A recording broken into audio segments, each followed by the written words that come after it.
Okay guys, so as you can see, qualified 4th. I wanted to put this replay up because it was a really good race.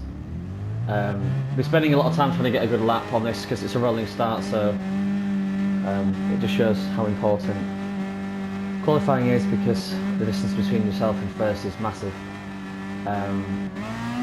But this was a really good race and a clean race. There's not many in this stage. I've not been playing this game many weeks. I think I've had it for 2 months now,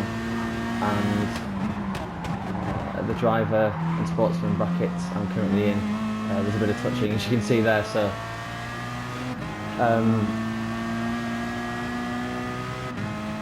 this is only the 5th lap I've used in this car as well. My friend Ben Hughes, who I've been time trialling against for the daily races and comparing times, was using the Hurricane GT3. So my current best time that's posted up is in that car. I did some laps in the McLaren F1, the R8, but the previous race to this, the guy in pole was in the Peugeot, so I thought I'd have a crack. And it's pretty nice. As you can see in the bottom right on the telemetry, there's a turbo there, and even with the balance of performance, it still cranks up to 1.5 bar, so you can feel that kick in. It feels quite small and agile. The brakes are good, you can brake late here. I tend to brake just at the 100 metre board. Most of the cars it's just before. The one thing I don't like about these races is the hard tyres. Not quite sure why they do it, especially for short races like this. You can see there me falling foul to a lack of grip. You know, this is a sub 1 minute purple sector, sub 1 minute lap on 8 laps, so softs would have been fine. This is the trickiest corner I always find. It's a balance of, it's a tight right then an even tighter left, so getting road position to stay right to get a really good left and hit that apex and run on there is really tough, and it's always a compromise of speed, entry angle, braking point and everything else. So as this Aston tries to go on the outside, I'm playing defensive here to make him go the longer way around, but by the same token I don't want any drama, so I give him the way, leave the door open, and he takes it. Move done, and that's fine by me. I can now draft in his wake and try and concentrate on my lines, although I feel he brakes incredibly early there, which puts me off a little bit. But from this point on, as you can see, I'm not letting up on the gas. He wanted to go wide and too slowly there, and I didn't really give him much room there, but fortunately with the recent update he ghosted out. Otherwise that would have been incredibly painful. Trying to get a good line here and enter the corner at about 50 miles an hour. Going all the way down to first gear to try and help with the engine braking. It doesn't give you much once you power out first. You have to quickly go to second, but third lap's the best lap so far, 54.7. And I always try and stay as far right as I can here, failing massively there. We can get another car between me and the stripes, but again, it's all practice. It's all good. Trying to keep these lines as smooth as possible. The game really does slow you down, even without hearing any tyre squeal. If you've got a slightest bit of lock on, only when you're really within that middle 5% does it really give you the full beans. Now I'm making some progress upon this Aston. He doesn't have a very tight racing line through that chicane after the drop down the hill, and he's going to the right hand side of this corner for some reason. You can probably see I'm up his gearbox and wanting to go defensive, but he gets a really good exit, and I think the straight line speed of this Aston is far superior to what I've got. Again, on the replay, unfortunately you can't see the split, but you can probably tell he's pulling away. I'm going to leave him to it.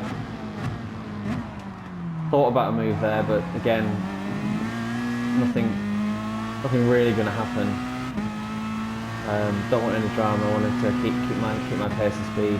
He has a weird choice of line here, going right really late to only then chuck the car all the way back to the left.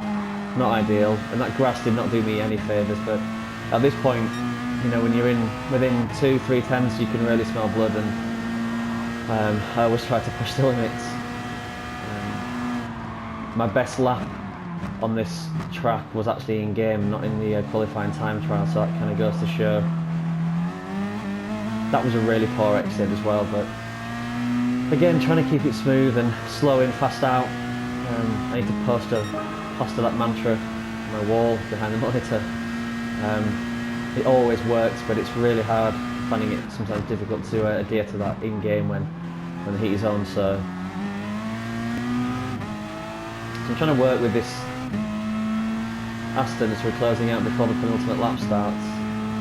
Guy in first, I think he's in the McLaren, is way ahead, so leaving him to it. And I think he lifts or brakes down here as well, because I was always catching up here with him on this section through this complex. He's braking early there. I'm just letting off, as you can see, and only now putting the brakes on. Again, down to first to help the engine brake in, trying to straighten up as early as possible. Again, a little bit of snap obviously when the turbo kicked in second, but really trying to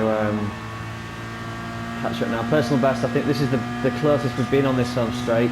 Just giving his straight line speed is good, and the fact that you usually catch on the corners. Now here, that was not intended. Completely full send on the inside. I overshot, and he got the cut back. So, but now again, I'm keeping the pressure on. I'm racing, trying here, but he's again braking very early into that left-hander. But right now, it's foot to the floor and waiting for him to make a mistake. I went far too wide there and really feeling it now, which is really frustrating because I thought I had a chance. Could have gone for the inside on the final turn here, but again he goes relatively defensively. It feels in theory I should have had a better chance there because he went so tight, but it wasn't to be as we close out for the final lap. Close to 54.6. Relatively consistent, 54s apart from second lap. I think we had a bit of traffic there. So right now my focus is on keeping it smooth. I think the guy, which I'm not doing there on the gravel, but the guy behind me I think is now 2.5 seconds in my rear view, so not really worried about him. Any slight mistake at this stage, which I think I do make, there you go, he makes the same. But right now I'm just really focusing on getting to the finish in third. You know, it's one position up. It's podium finish, relatively happy with that. Would have loved to have taken the Aston, but the chance was on the penultimate lap and it wasn't to be, so. Very conservative through here. Down to 45 miles an hour. 44 for Rose Eagle Eyed amongst you, and to the end. And a few mileage points and career points for the clean race. Hope you enjoyed that one. That was really fun to race. And the commentary's been any good, let me know and I'll do some more. Take it easy.